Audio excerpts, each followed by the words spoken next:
ओम शांति। 5/12/2023 के बाबा के मधुर महावाक्य। बाबा कहे, मीठे बच्चे, कल्याणकारी बाप अभी तुम्हारा ऐसा कल्याण कर देते हैं जो कभी रोना ना पड़े। रोना अकल्याण व देवाभिमान की निशानी है। कल्याणकारी बाप अभी तुम्हारा ऐसा कल्याण कर देते हैं जो कभी रोना ना पड़े। रोना अकल्याण व देवाभिमान की निशानी है। प्रश्न, किस अटल भावी को जानते हुए तुम्हें सदा निश्चिंत रहना है? किस अटल भावी को जानते हुए तुम्हें सदा निश्चिंत रहना है? उत्तर, तुम जानते हो कि इस पुरानी दुनिया का विनाश अवश्य होना है। बल पीस के लिए प्रयास करते रहते हैं, लेकिन नर चाहत कुछ और। कितना भी कोशिश करे, ये भावी टल नहीं सकती। नेचुरल कैमिटीज आदि भी होनी है। तुम्हें नशा है कि हमने ईश्वरी गोद ली है। जो शास्त्रकार किए हैं वह सब प्रैक्टिकल में होना ही है, इसलिए तुम सदा निश्चिंत रहते हो। ओम शांति।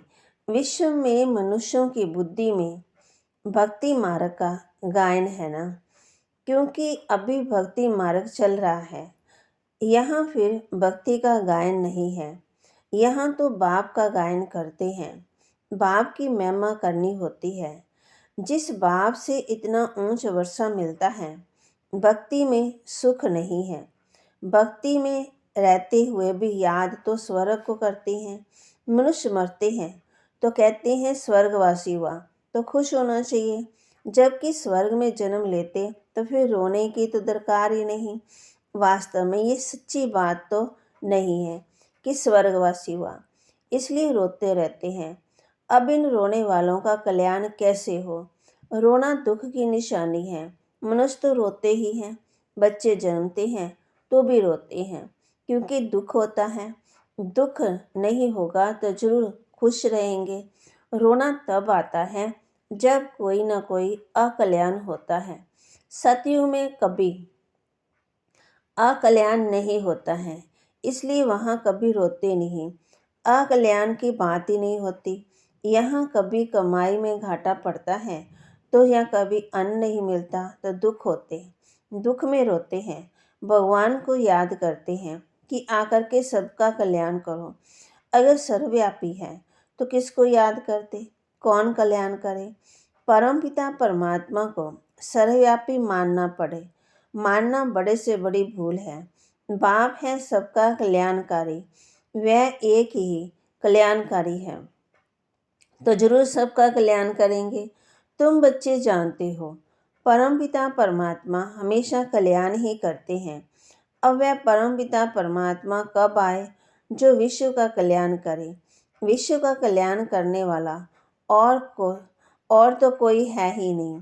बाप को फिर सर्वव्यापी कह देते हैं। कितनी भारी भूल है। अब भी बाप अपना परिचय देकर कहते हैं मन मना भव, इसमें ही कल्याण है।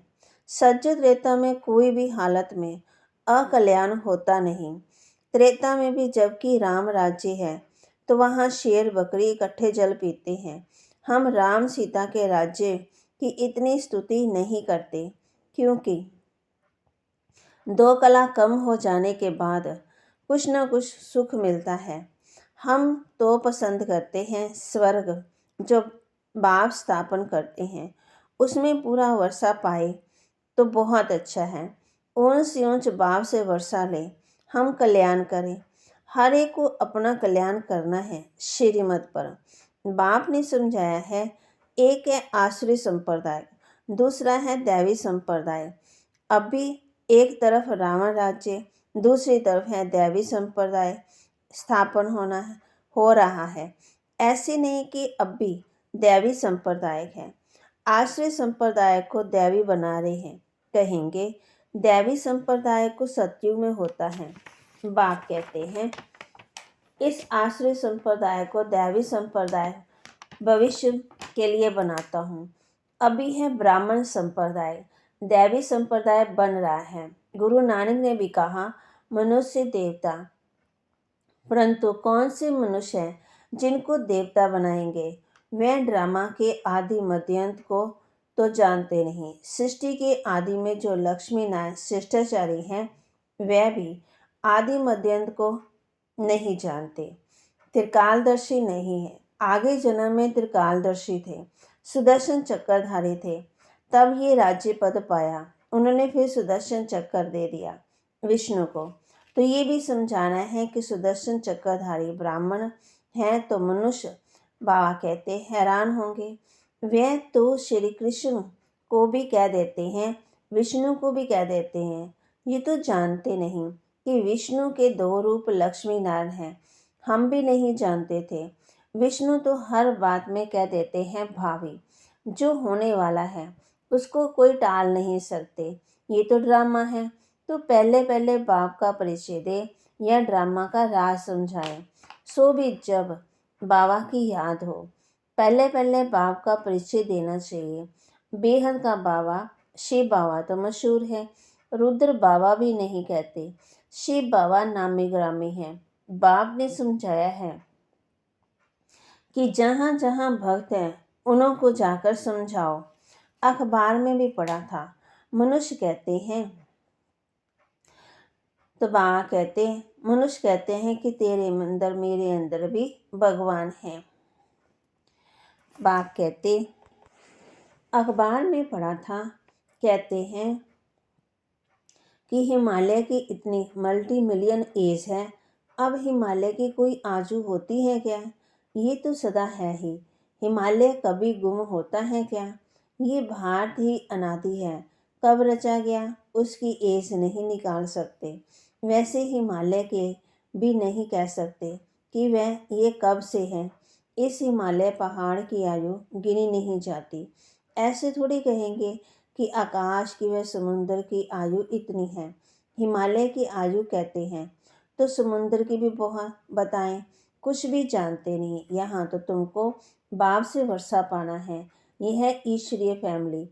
तुम जानते हो बाप का बनने से स्वर्ग के मालिक बनते हैं। एक राजा जनक की बात नहीं। जीवन मुक्ति में अथवा राम राज्य में तो बहुत होंगे, सबको जीवन मुक्ति मिली होगी। तुम सेकंड में मुक्ति जीवन मुक्ति पाने के पुरुषार्थी हो। बच्चा बने हो, मम्मा बाबा कहते हो, जीवन मुक्त तो मिलेगी ना। समझ सकते हैं प्रजा तो ढेर की ढेर बनती जाती। दिन प्रतिदिन प्रभाव तो निकलना है। ये धर्म की स्थापना करना बड़ा मेहनत है। वह तो ऊपर से आकर स्थापना करते, उनके बिछाड़ी ऊपर से आते जाते। यहाँ तो एक एक को राज्य भाग्य पाने का लायक बनाना पड़ता। लायक बनाना बाप का काम है। जो मुक्ति जीवन मुक्ति के लायक थे, सबको माया ने नालायक बना दिया। पांच तत्व भी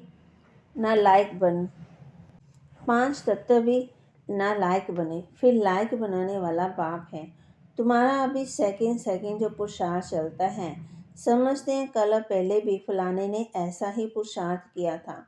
कोई चले गए, कोई आगे छोड़ गए बाप को। प्रैक्टिकल देखते रहते हैं। ये भी समझते हैं कि विनाश तो होना ही है। ड्रामा अनुसार सबको एक्ट में आना है। नर चाहत कुछ और कि कुछ और। वह चाहते हैं शांति हो जाए, परंतु भावी को तुम बच्चे जानते हो। तुमने शास्त्रकार किया है। वह बल कितना भी माथा मारे कि विनाश ना हो, परंतु ये भावी टल नहीं सकती। अर्थ भी एक नेचुरल कैमिटीज होगी। वह क्या कर सकते हैं? कहेंगे ये तो गॉड का काम है। तुम्हारे में भी बहुत थोड़े हैं जिनको इतना नशा चढ़ता है और याद में रहते हैं। सब तो परिपूर्ण नहीं बने। तुम जानते हो ये भावी टलने की ही नहीं। अन्न नहीं, मनुष्यों के रहने के लिए जगह नहीं, 3 पैर पृथ्वी के भी नहीं मिलते। तुम्हारा ये है ईश्वरीय परिवार। तुम माता पिता के बच्चे हो। बाप कहते हैं मैं बच्चों के आगे ही प्रत्यक्ष होता हूँ, बच्चों को सिखाता हूँ। बच्चे भी कहते हैं हम बाप की श्रीमत पर चलते हैं। बाप भी कहते हैं मैं बच्चों के सम्मुख आकर मत देता हूँ। बच्चे ही समझेंगे, नहीं समझेंगे तो छोड़ो। लड़ने की कोई बात ही नहीं है। हम परिचय देते हैं बाप का। बाप कहते हैं मुझे याद करो तो विकर्म विनाश होंगे, और सुदर्शन चक्र को याद करो तो चक्रवर्ती राजा बनेंगे। मनमना भव, मध्याजित भव का अर्थ ही ये है। बाप का परिचय दो, जिससे क्रिएटर क्रिएशन का राज तो समझ जाए। मुख्य एक बात ही है। बाप कहते गीता में मुख्य ये एक भूल की। बाप कहते हैं मुझ कल्याणकारी को ही आकर कल्याण करना है, बाकी शास्त्रों से कल्याण हो ही नहीं सकता। पहले तो सिद्ध करना है कि भगवान एक है। उनको तुम याद करते हो परंतु जानते नहीं। बाप को याद करना तो परिचय भी चाहिए। वह कहाँ रहते हैं, पाते हैं वह नहीं। बाप वर्षा तो जरूर यहाँ के लिए ही देंगे या वहाँ के लिए देंगे। बाप तो सम्मुख चाहिए। शिवरात्रि भी मनाते हो। शिव तो सुप्रीम फादर है सब आत्माओं का। वह रास्ता है, नई नॉलेज देते हैं। सृष्टि चक्र के आदि मध्यांत को वह जानते हैं। वह है ऊंचे से ऊंचा टीचर जो मनुष्य को देवता बनाते हैं, राजयोग सिखाते हैं। मनुष्य कभी भी राजयोग सिखला न सके। हमको भी उसने सिखलाया तब हम सिखलाते हैं। गीता में भी शुरुआत है ना, और अंत में मनमना भव और मध्याजित भव कहा। झाड़ और ड्रामा का नॉलेज भी बुद्धि में रहता, डिटेल में समझाना पड़ता।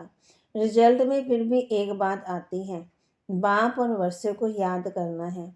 यहाँ तो एक ही बात है, हम विश्व के मालिक बनेंगे। विश्व का कल्याणकारी ही विश्व का मालिक बनाते। स्वर्ग का मालिक बनाएंगे, नरक का थोड़ी मालिक बनाएंगे। दुनिया ये नहीं जानती कि नरक का रचयिता है रावण, स्वर्ग का रचयिता है बाप। अब बाप कहते हैं मौत सामने खड़ा है, सबकी वानप्रस्थ अवस्था है, मैं लेने के लिए आया हूँ। मुझे याद करो तो विकर्म विनाश होंगे। आत्मा मैली से शुद्ध हो जाती है, फिर तुमको स्वर्ग में भेज देंगे। ये निश्चय बुद्धि से किसी को भी समझाना है। तोते माफिक नहीं, निश्चय बुद्धि को फिर रोने की वह देवीमान में आने की आदत नहीं रहती। देवीमान बहुत गंदा बना देता है। अब तुम देवीमानी बनो, शरीर निर्वाह अर्थ कर्म करो। वह तो कर्म सन्यासी बन जाते हैं। यहाँ तो तुमको घरस्थ भार में रहना भी है, बच्चों को संभालना भी है। बाप और चक्कर को जानना तो बहुत सहज है। बाप को कितने बच्चे हैं, फिर उनमें कोई सपूत कोई कपूत, नाम बदनाम करते, काला मुंह कर देते। बाप कहते हैं काला मुंह नहीं करो, बच्चा बनो, और फिर काला मुंह करते हो, कुल कलंकित बनते हो। इस विकारों से तुम सामने बने हो। ये विकार ही तुम्हें दुख देते हैं। विकारों का हल्का नशा नहीं होना चाहिए। सन्यासी आदि अपने फॉलोअर्स को ऐसे थोड़ी कहेंगे, वह रियलिटी में नहीं। बाप तो सबको सच्ची बातें समझाते हैं। बाप कहते हैं मुझे याद करो, तुमने गारंटी की है। बाबा आपकी मत पर चल, हम स्वर्गवासी बनेंगे। बाप कहते हैं बच्चे फिर इन विकारों के गटर से गिरने में ख्याल क्यों करते हो। तुम बच्चियां जब ऐसे मूल्य चलाओ तो कहेंगे ऐसा ज्ञान तो हमने कभी सुना ही नहीं। तबा कहते मंदिर के प्रधान को पकड़ना चाहिए, चित्र ले जाना चाहिए। ये त्रिमूर्ति झाड़ दिलवाला का चित्र है। ऊपर में दैवी झाड़ खड़ा है। बाकी ऐसी दैवी झाड़ जो पास्ट हो गया वह दिखाते। ऐसी सर्विस कोई करके दिखाए तब बाबा महिमा करे। इसने तो कमाल की है। जैसे बाबा रमेश की महिमा करते हैं, रमेश भाई जी की। प्रदर्शनी में वहिंग मार्ग की सर्विस का नमूना अच्छा निकाला है। यहाँ की प्रदर्शनी करेंगे, चित्र तो बहुत अच्छे हैं। अब देखो दिल्ली में रिलीजियस कॉन्फ्रेंस होती है, वह भी कहते हैं, बाप कहते हैं एक बाप है बाकी सब है भाई भाई। कहते हैं ना सब एक मिल के हो जाएं, तो आत्मा रूप में सब कौन है, भाई भाई हैं। बाप से वर्षा मिलने की बात है। आपस में मिल क्षीर खाड़ माना मिलजुल के रहें, ये बातें समझने की है। प्रदर्शनी की वृद्धि के लिए युक्ति रचनी है। जो सर्विस का सबूत नहीं दिखाते हैं उनको तो लज्जा आनी चाहिए।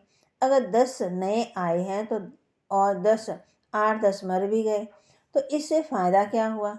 अच्छा बाबा कहते, मीठे मीठे सिकिलते बच्चों प्रति माता पिता बाप दादा का याद प्यार और गुड मॉर्निंग।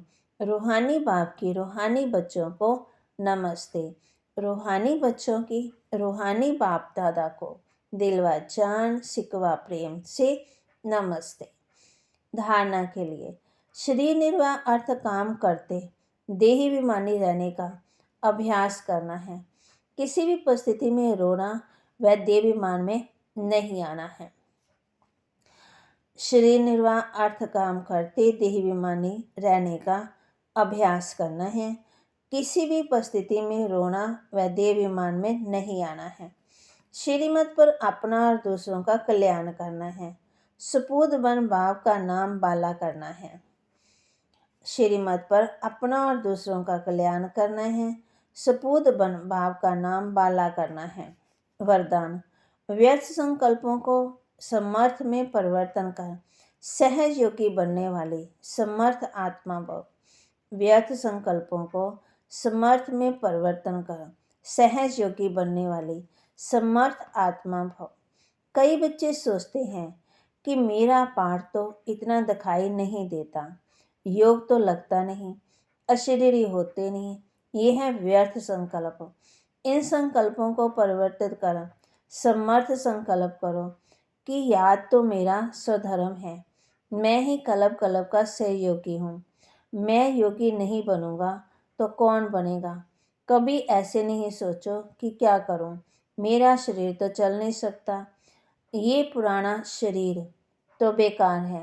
नहीं, वाह वाह के संकल्प करो, कमाल गाओ इस अंतिम शरीर की जो हमें साथ दे रहा है, शक्ति दे रहा है। बाबा से हम शक्ति ले रहे हैं और कर्म कर रहे हैं। स्लोगन, शुभ भावनाओं की शक्ति दूसरों की व्यर्थ भावनाओं को भी परिवर्तन कर सकती है। शुभ भावनाओं की शक्ति दूसरों की व्यर्थ भावनाओं को भी परिवर्तन कर सकती है। तो बाबा कहते आज इस बात का अभ्यास करना है कि शुभ भावना सबके प्रति रखनी है, तो व्यर्थ भावना अपने आप ही परिवर्तन हो जाएगी। बाबा की मुरली को आगे शेयर और सब्सक्राइब और लाइक जरूर करें। और शांति।